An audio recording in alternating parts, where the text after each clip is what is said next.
तो hello everyone, आप सभी का स्वागत है हमारे इस यूट्यूब चैनल पे। तो गाइज, जो मेरा पुराना चैनल था उसमें कुछ दोस्तों प्रॉब्लम होने के कारण गाइज मुझे न्यू चैनल क्रिएट करना पड़ा। इसलिए गाइज सॉरी, आप इस चैनल को सब्सक्राइब कर लीजिए गाइज। इस चैनल पे आपको कोई प्रॉब्लम नहीं आएगा प्लीज़, ठीक है गाइज। तो देखिए, पिछला चैनल में क्या हुआ था कि उसका गाइज आईडी मतलब कि कुछ हो चुका था उसमें गाइज प्रॉब्लम, इसलिए मुझे ये न्यू चैनल क्रिएट करना पड़ा, ठीक है।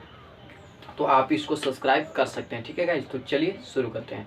तो गाइज, आज हम लोग क्लास 12 का प्रोबेबिलिटी स्टार्ट किए हुए हैं, प्रायिकता जिसको हम लोग बोलते हैं, ठीक है। तो प्रायिकता एक काफ़ी ज़्यादा इम्पोर्टेंट चैप्टर है क्लास 12 के लिए, और इजी चैप्टर भी है, बट कुछ कॉन्सेप्ट की ज़रूरत होती है क्योंकि प्रोबेबिलिटी दोस्तों सब स्टूडेंट को कुछ हार्ड लगता है, ठीक है। तो यहाँ पे हार्ड गाइज, यहाँ पे बिल्कुल आसान तरीके से समझना है हम लोग को प्रोबेबिलिटी।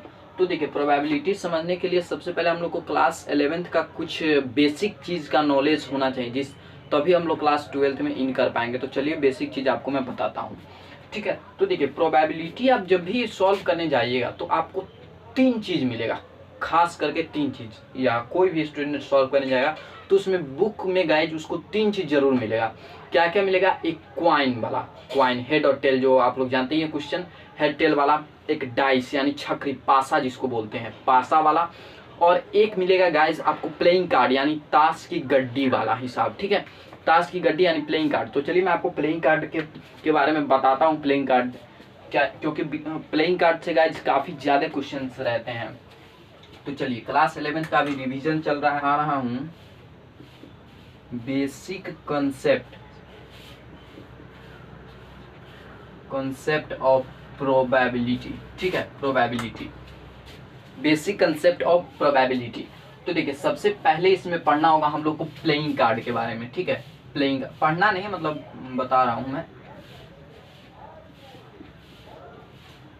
प्लेइंग कार्ड्स कितने होते हैं? 52। जानते ही हैं, जो ताश होता है ना, ताश, वो 52 होते हैं। जो उसमें जो पत्ती होती है वो कितनी होती है? 52 पत्ते होते हैं उसमें। ताश के गड्डी में कितने पत्ते होते हैं? 52, ठीक है।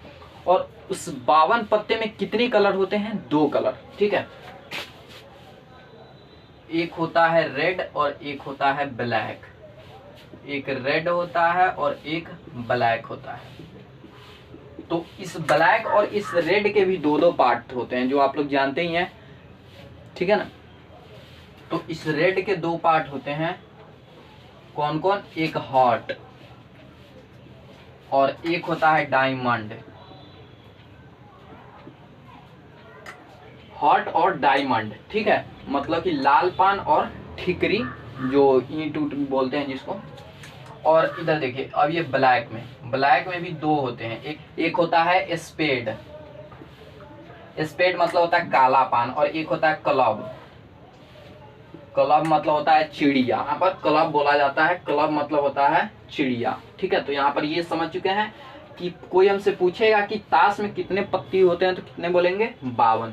और 52 पत्ती कितने रंग में डिवाइड रहते हैं? तो 2, ठीक है, 2 रंग में। और उस रेड रंग कितने में पार्ट में डिवाइड रहता है? तो 2, हॉट एंड डायमंड। और ब्लैक, स्पेड एंड क्लब, लाल पान, ठिकरी, काला पान और चिड़िया, ठीक है। इसी 4 में डिवाइड रहते हैं ये 52 पत्ती। तो इस लाल जो मतलब रेड है, तो इसमें कितने कितने पत्ती होते हैं? 13 ये और 13 ये। 13 ये लाल पान होते हैं, 13 ठिकरी होते हैं, 13 ये काला पान, और ये 13 चिड़िया होते हैं। इस 13 में सबसे पहले लाल पान में आता है एक्का। क्या आता है?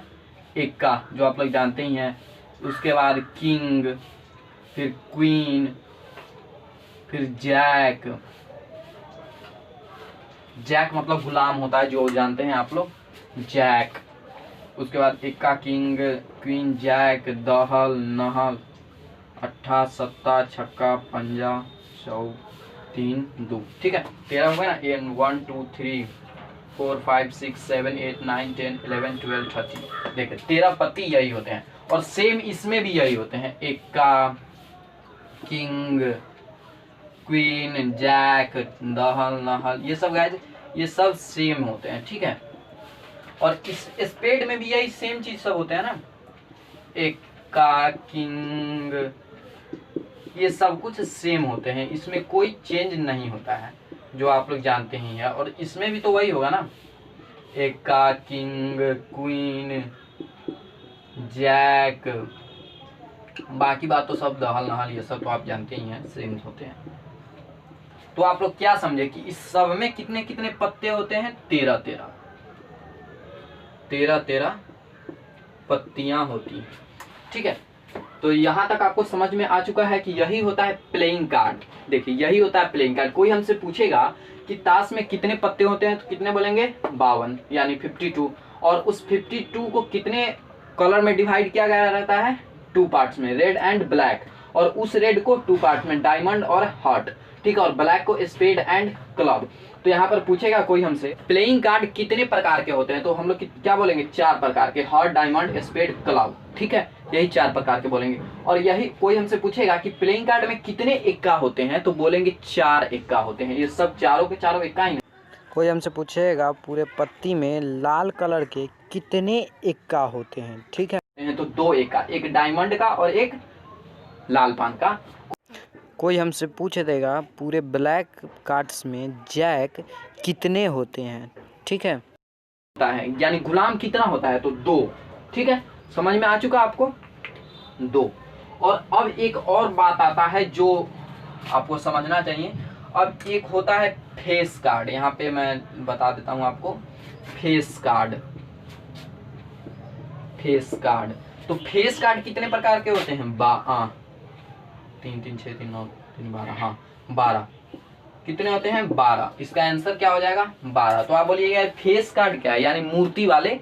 तो देखिए मूर्ति वाला यही होता है, किंग, क्वीन और जैक। इसी पे बस मतलब चेहरा बना होता है, आप लोग जानते ही हैं, चेहरा बना होता है इसी पे। तो यही होता है फेस कार्ड। 12 प्रकार के होते हैं फेस कार्ड। 3 इसके, 3 इसके, 3 इसके, 3 इसके। ठीक है, पूरे कार्ड में पूछेगा, प्लेइंग कार्ड में पूछेगा फेस कार्ड कितने प्रकार के होते हैं, तो 12। अब बात आती है प्रोबेबिलिटी की। तो प्रोबेबिलिटी में जानते हैं आप लोग परम्यूटेशन कॉम्बिनेशन का थोड़ा यूज होता है, थोड़ा नहीं मतलब होता है यूज। तो चलिए कॉम्बिनेशन को समझ लेते हैं थोड़ा सा। कॉम्बिनेशन क्या कहता है? कॉम्बिनेशन यहाँ पर अभी समझेंगे हम लोग कि NCR इजिकल टू होता है factorial N by factorial R into factorial N minus R। ये काफ़ी ज़्यादा इसका यूज होता है। परम्यूटेशन में तो मानिए यूज ही नहीं है, जो यूज है सो बस इसी का यूज है ज़्यादातर। ठीक है, इसको कहते हैं कॉम्बिनेशन। कॉम्बिनेशन यानी इन समान वस्तु में से R समान वस्तु को चुनना यानी सिलेक्ट करना क्या कहलाता है? कॉम्बिनेशन कहलाता है। यानी कॉम्बिनेशन को सिलेक्शन भी बोला जाता है। ठीक है, कॉम्बिनेशन को क्या बोला जाता है? सिलेक्शन यानी चुनना।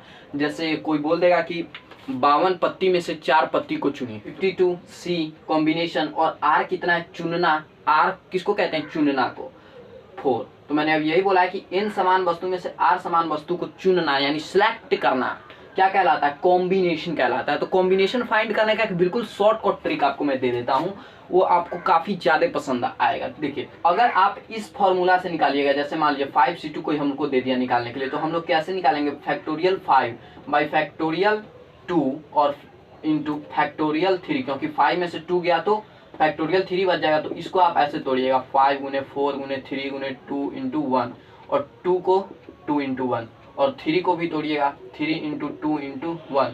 तो ये से एक खत्म हो जाएगा, 5 चुका 20/2 यानी इसका आंसर 10 आ गया। तो इस प्रकार से आपको काफी ज्यादा लंबा टाइम लग जाएगा। ठीक है, लेकिन मैं आपको ट्रिक बताने जा रहा हूँ। देखिए कोई 5C2 कह दिया, तो नीचे वाले को देखेंगे, नीचे वाले को जो C2 है, देखिए नहीं समझे, देखिए 5C2 है ना, तो 5C2 जो नीचे वाला रहेगा बस उसी को देख के उतनी बार बस ऊपर वाले को तोड़ देना है। यानी यह कितने बार है? 2 बार है। तो 5 इंटू 4, तो यह क्या हो जाएगा? 2 इंटू 1। तो 2 से ये कट गया और इसका आंसर आ गया 10। जो देखिए इसका भी आंसर आया था 10। आप लोग को समझ में आ चुका होगा कॉम्बिनेशन को तोड़ने का ये शॉर्टकट मेथड इसको बोल सकते हैं। ठीक है, यहाँ पर NCR का एक ये भी फॉर्मूला होता है, NCN माइनस R। ये शॉर्टकट फॉर्मूला है, शॉर्टकट। ठीक है, शॉर्टकट ये फॉर्मूला है। ठीक है ना गाइज, तो यहाँ तक समझने में कोई दिक्कत नहीं है। तो गाइज यहाँ तक समझने में कोई दिक्कत नहीं हुआ होगा। तो मैं इसको मिटा दूं, ये ट्रिक आपको समझ में आ चुकी होगी, ठीक है। चलिए इसको मिटा देता हूँ। कॉन्सेप्ट बिल्कुल क्लियर करते हुए चलना है। अब देखिए, अब परम्यूटेशन की बात आती है कि एन परम्यूटेशन क्या होता है, एन विभिन्न वस्तु में से आर वस्तु को सजाना क्या कहलाता है, परम्यूटेशन कहलाता है, ठीक है। परम्यूटेशन और कॉम्बिनेशन का, और परम्यूटेशन को NPR से डिनोट करते हैं, factorial n by factorial n minus r. ये आप लोग जानते हैं, इस पर कोई ट्रिक नहीं दूंगा, इसलिए ये आसान सा मेथड होता है, इसका यूज काफ़ी कम होता है, लेकिन ये भी VVI है, याद रखिएगा, ठीक है। तो यहाँ तक समझ गए। अब चलिए इसके आगे अब हम लोग बढ़ते हैं, ठीक है। इसके आगे अब बात करते हैं प्रोबेबिलिटी की। ये सब तो थी प्रोबेबिलिटी, लेकिन बेसिक कंसेप्ट सब था। अब मेन टॉपिक आ जाता है आपका प्रोबेबिलिटी में काफ़ी ज़्यादा यूज है इसका। Sample space is the set of all comes of an experiment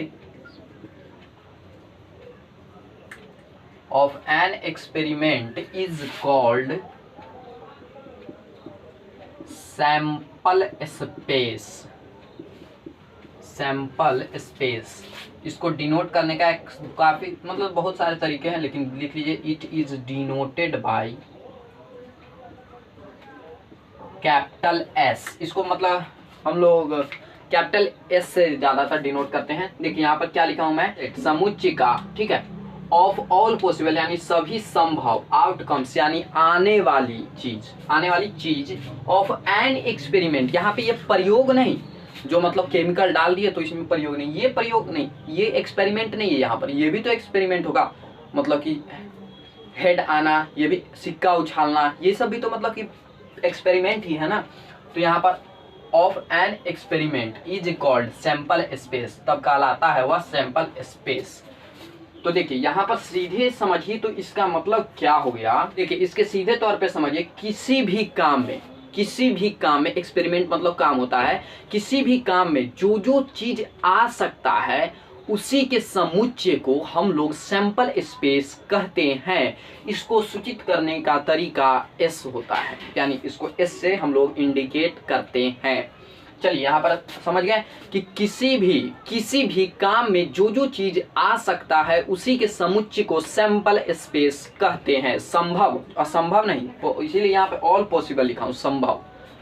इसको समझ चुके हैं। अब आइए इस पे एक एग्जाम्पल देख लेते हैं। टॉसिंग ए क्वाइन, तो यहाँ पर टॉसिंग ए क्वाइन क्या हो जाएगा, हेड आएगा नहीं तो टेल आएगा, ठीक है, हेड टेल, हेड और टेल। यहाँ पे एस क्या हो जाएगा, इसका हेड और टेल हो जाएगा, ठीक है। तो यहाँ पर हो जाएगा number of element of S, space क्या हो जाएगा इसका 2 हो जाएगा। देखिए 2 गिन के बस लिख देना है, यही होता है सिंपल स्पेस, यानी जो जो चीज आ सकता है, क्या हेड और टेल आ सकता है ना, मान लीजिए हेड टेल आ सकता है, तो यहाँ पर देखिए ये क्या हो सकता है 2, यहाँ पर 2 मैंने लिख दिया, बस यही होता है sample space, number of element of S, sample space मतलब ये है। जैसे मान लीजिए एक और एग्जांपल, थ्रोइंग डाइस, यानी डाइस को आप उछालिएगा तो क्या क्या आएगा, एस इक्वल टू क्या क्या आ जाएगा 1 2 3 4, यानी लूडो जो होता है यही आएगा ना। तो NS क्या हो जाएगा 6 हो जाएगा, बस गिन के लिख देना है 1 2 3 4 5 6, यही हम लोग का सैंपल स्पेस हो जाएगा। तो यहाँ तक क्लियर है, तो इस नोट कीजिए, आगे बढ़ते हैं हम लोग। अब बात करते हैं हम लोग इवेंट यानी घटना।